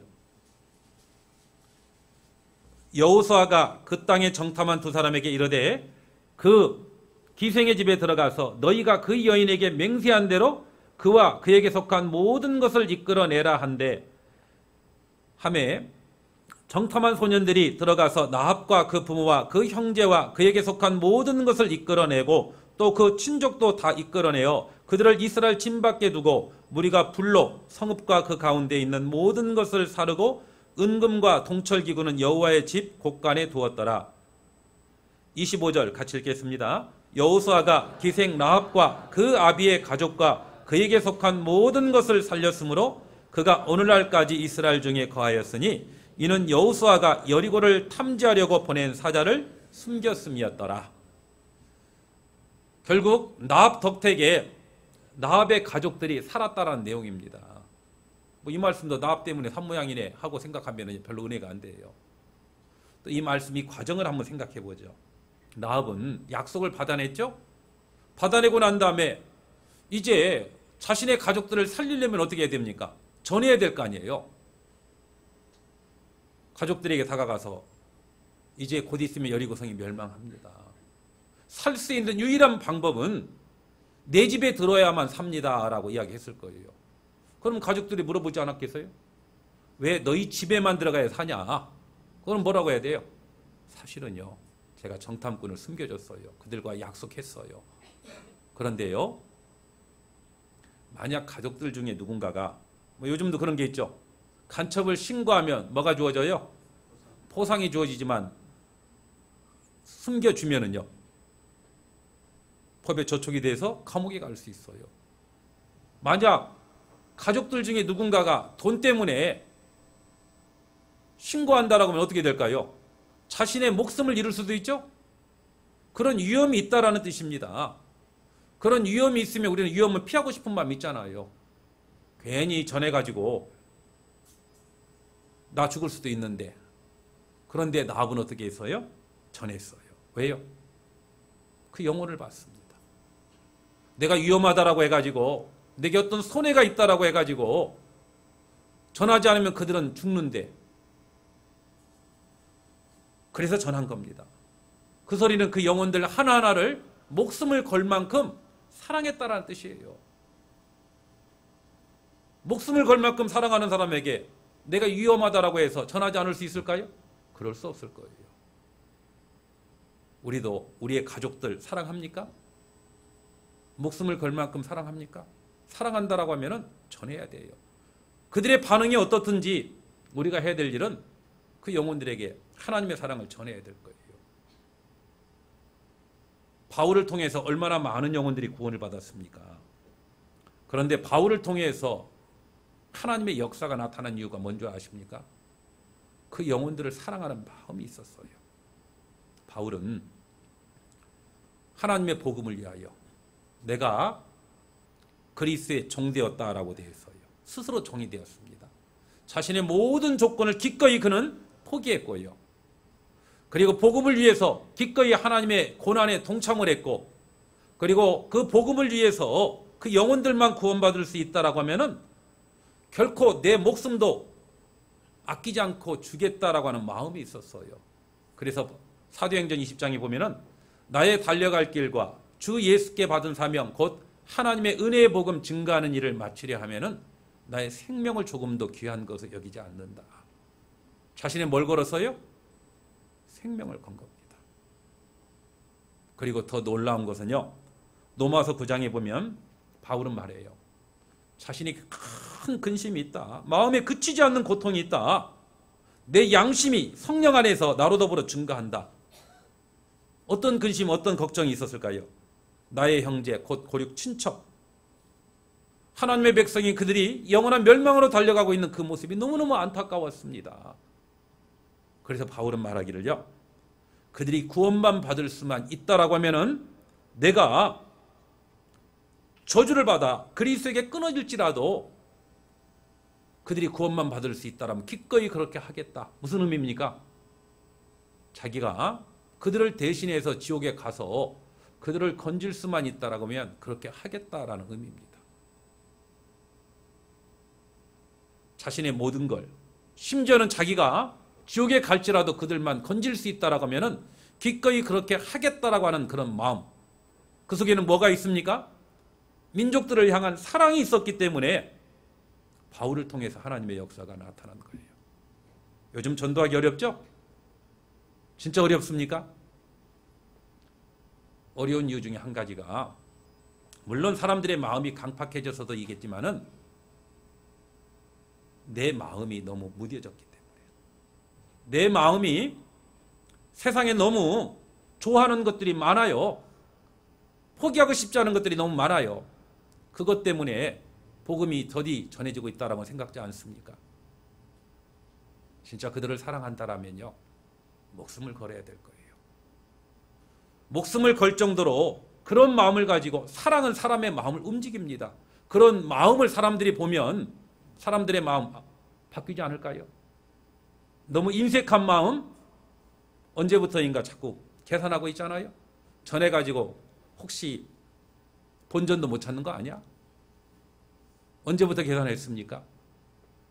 그런 마음들, 내 자존심, 괜히 해봤자 내 마음만 상하는데 라고 하는 이런 것 때문에 하나님의 역사가 더디 나타날 수 있습니다. 나합은 자신의 목숨을 걸고 전했어요. 무슨 소리입니까? 그만큼 영혼을 사랑했다라는 뜻입니다. 영혼을 향한 그런 마음들, 그런 사랑들을 가지셔야 될 거예요. 복음을 전하는 것은요, 뭘 전하는 건 줄 아십니까? 사랑을 전하는 거예요. 그리고 진정한 사랑은 희생입니다. 희생이 없는 사랑은 진정한 사랑이라고 말할 수 없어요. 그래서 데살로니가전서 1장에도 사랑의 수고라고 되어 있거든요. 수고하지 않는 사랑은 거짓된 사랑이라고 말할 수 있어요. 요즘 젊은 남녀들이 조건이 좋을 때는 죽고 못 살 정도로, 그렇죠? 결혼했다가 막상 결혼하고 나니까 희생해야 되니까, 인정 못 받으니까, 자존심 상하니까 그 결혼 생활을 포기하잖아요. 진정한 사랑이 몰라서 그렇습니다. 진정한 사랑은 섬기는 거예요. 수고하는 겁니다. 희생입니다. 하나님의 사랑을 전하는 데도 마찬가지예요. 하나님의 사랑을 전할 때 우리의 사랑, 우리의 희생, 그런 마음들이 사람의 마음을 움직이는 겁니다. 그래서 나합, 그의 가족들을 구원할 수 있었던 이유가 영혼을 사랑하는 마음이 있었어요. 그리고 이제 마지막입니다. 희망을 주죠? 저도 보니까 시간이 벌써 12시 반입니다. 길게 하려다가도 사방에 따가운 눈초리가 있는 것 같아서요. 예, 마지막 한 가지만 더 말씀을 드릴게요. 나합 직업이 뭐였다고요? 기생. 만약 내 가족 중에 이런 나합처럼 기생이라고 하는 직업을 가지고 있는, 몸을 판다라고 하는 의미도 있다라고 했잖아요. 그런 가족들이 있다라고 하면 어떤 마음 들까요? 떳떳해요? 숨기고 싶어요? 아마 숨기고 싶었을 겁니다. 그리고 아마 이야기도 했을 거야. 우리 가족들이 너 때문에 얼굴 못 들고 다닌다. 제발 좀 그 일 그만둬라. 그래도 안 들으니까 어떻습니까? 아마 가족들끼리는 비난했을 거, 이렇게 해요. 뭐라고 해요? 전현 때문에 우리 가족들 얼굴 못 들고 다닌다라고 아마 그렇게 이야기했을 수도 있다라고 생각합니다. 그렇잖아요? 그런데 나합이 전할 때 나합의 말을 신뢰했잖아요. 나합의 집에 들어왔잖아요. 어떻게 된 겁니까? 기억할 것은요, 나합은 한때 기생이었지만은 하나님을 알고 난 다음에 여전히 기생이었다라고 생각할 수 있습니까? 아니에요.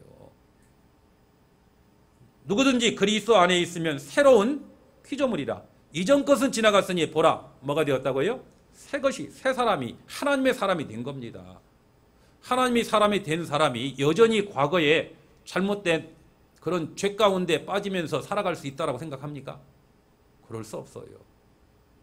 간혹 우리를 비난하는 사람들은 우리의 모든 죄가 영원히 용서되었다라고 하니까 마음 놓고 죄 짓고 살아도 천국 간다라고 가르친다라고 비난을 하는데, 아니잖아요. 하나님의 사랑이 우리 마음에 심겨졌었을 때는 이제 우리 마음에 어떤 마음이 있습니까? 우리 안에 구원을 받을 때 누가 와 계십니까? 누가 와 계셔요? 요한 목사님께서 오랜 시간 동안 성령에 대해서, 성령님이 하시는 일에 대해서 말씀을 드렸잖아요. 구원을 받을 때 뭐가 온다고요? 뭐가요? 유사품에 속으면 안 됩니다. 성령이 오는 게 아니라요. 성령은 접니다. 성령이 오는 게 아니라 성령께서 옵니다. 성령이 들어가 봤자 마음에 문제밖에 더 주겠어요. 그렇죠? 성령이 옵니다. 성령은 거룩한 영이고 진리의 영이거든요. 바르게 살아가도록 만들어요. 나합, 그는 한때는 기생이었지만은 하나님을 알고 난 다음에 그는 전혀 새 사람으로 바뀌었어요. 어떻게 알 수 있습니까? 미로 짐작할 수 있는 것 중에 한 가지가 정탐꾼을 숨겼었을 때 3대에다가 숨겼다라고 했죠. 3대. 옛날 3배 옷을 해 입는 데 만드는 그런 나무를요. 수확해가지고 지붕에 얹어놨어요. 말려가지고 나중에 뭐 하려고? 옷감 짜서 팔려고. 아마 그랬을 겁니다. 한때는 기생이었지만 나합은 하나님을 알고 난 다음에 과거에 잘못된 부도덕한 행위들을 그는 버렸을 거예요. 그리고 과거에는 자신 먹고 살기 위해서 몸을 팔았지만은 하나님을 알고 난 다음에 그럴 수 없잖아요. 그리고 자신을 위해서 살았던 삶이 이제 이웃들을, 가족들을 섬기는데 아마 자신이 수고해서 얻었던 것들을 사용했을 거예요. 그래서 가족들은 처음에 그렇게 생각했겠죠? 갑자기 바뀌는 모습을 제가 얼마나 갈까라는 생각을 하다가 그래도 여전히 바르고 올바르게 살아가는 모습을 보면서 물었을 겁니다. 너 어떻게 그렇게 변화될 수 있었느냐? 그렇게 하지 말라라고 해도 안 됐는데 네가 어떻게 이렇게 바뀔 수 있었어? 나하고 말할 겁니다. 제가 하나님을 만났습니다. 하나님이 제 삶을 바꿨고 제게 소망을 줬습니다. 그 하나님을 알고 싶지 않습니까? 아마 전했을 거예요. 그리고 그들에게 말로만 전하는 것이 아니라 자신이 가지고 있는 것을 베풀었을 거예요. 가족들은 처음에 신뢰하지 않았다가 그의 변화된 삶의 모습을 통해서 결국은 신뢰하게 되었을 거예요. 하나님의 나라는 말에 있는 것이 아니라 능력에 있는 겁니다. 능력이 뭡니까? 우리의 변화된 삶이 그 어떤 말보다도 설득력이 있다라고 생각을 합니다. 나합의 잘못된 삶을 청산하고 바르게 살았던 그의 모든 삶의 모습이 결국 가족들에게 영향력을 끼쳤고 그리고 나합의 말에 신뢰를 했고 결국 가족들이 건짐을 받을 수가 있었어요. 나합의 믿음은 뭘로 나타났다고요? 실제 삶의 변화로 나타난 겁니다. 내 삶은 어떻습니까? 구원을 받았다라고 하는데 가끔요 신앙생활 안 하고 엉뚱한 사람들에게 가족들은 그런 마음이 드는 모양이에요. 그래도 좀 구원은 받았겠지라고 하는 간증은 했으니까. 진짜 간증을 했고 구원을 받았다라면 여전히 그러한 삶의 모습을 계속해서 살아갈 수 있을까요? 글쎄요. 그러기 어렵다라고 생각합니다. 진짜 올바른 믿음은 변화된 삶의 모습을 통해서 나타난다라고 생각을 합니다. 너희는 세상의 빛이요 소금이라고 했잖아요. 어둠 가운데 있는 영혼들에게 세상의 빛이 뭡니까? 변화된 삶의 모습이 그들에게 하나님의 빛을 드러낼 거예요. 그래서 나합의 믿음은 뭘로요? 변화된 삶의 모습으로. 그래서 가족들을 건질 수 있었습니다. 그래서 오늘 여호수아와 나합 이 두 사람을 통해서 두 대조적인 사람이었지만은 여호수아의 믿음은 뭘로요? 순종으로. 그리고 두 번째 최선을 다하는 행동으로. 나합의 믿음은 변화된 삶의 모습으로 나타났고 그리고 영혼을 사랑하는 마음으로 나타났고 그는 목숨을 걸고 하나님의 쪽으로 결단하는 쪽으로 그의 믿음이 나타났어요. 히브리서 11장은 믿음장이잖아요. 믿음의 선진들에 대한 이야기가 나옵니다. 그런데 거기를 보면은요 놀랍게도 여호수아의 이름은 빠져 있고요 나합의 이름만 들어있더라고요. 우리가 봤을 때 누가 더 대단합니까? 여호수아가 훨씬 더 대단할 것 같은데 여호수아의 이름은 빠져 있고 나합의 이름은 들어 있어요. 왜 그럴까? 이유가 뭘까? 천국에 가면 묻고 싶어요. 제가 미루어 한번 생각은 해봤습니다. 아까 두 대조가 있다라고 했죠. 나합은 하나님을 믿기 좋은 환경. 여호수아는 좋은 환경이었죠. 하나님의 백성이었으니까. 하나님의 기적을 직접 체험했으니까. 하나님의 약속을 들었으니까. 나합은 어떻습니까? 멸망받기로 한 이방인이었잖아요. 훨씬 열악한 가운데에서 신앙생활을 했지만은 그는 목숨을 걸고 하나님의 편에 섰어요. 그래서 오히려 사람의 보기에는 더 작을지는 몰라도 하나님의 기준은 과거의 두렙돈이 부자가 많은 가운데 드렸던 그 어떤 돈보다도 크다라고 했던 것, 많다라고 했던 것처럼 나압이 그랬을 거라고 생각합니다. 그래서 나압의 이름은 믿음의 선진 속에 들어가 있고 여호수아 이름은 빠져 있는지도 몰라요. 여기 계신 분들 중에도 여호수아처럼 좋은 환경이 있을 수 있고 나압처럼 열악한 환경일 수도 있지만은 열악한 환경일수록 더 큰 하나님의 축복이 임할 수 있는 기회라고 생각하면 틀림없을 겁니다. 그리고 그 어떤 환경 가운데서도 하나님을 믿는 믿음 가운데 우리의 믿음을 우리의 삶 가운데 온전하게 나타내며 표현하며 살았으면 좋겠습니다. 기도하시겠습니다.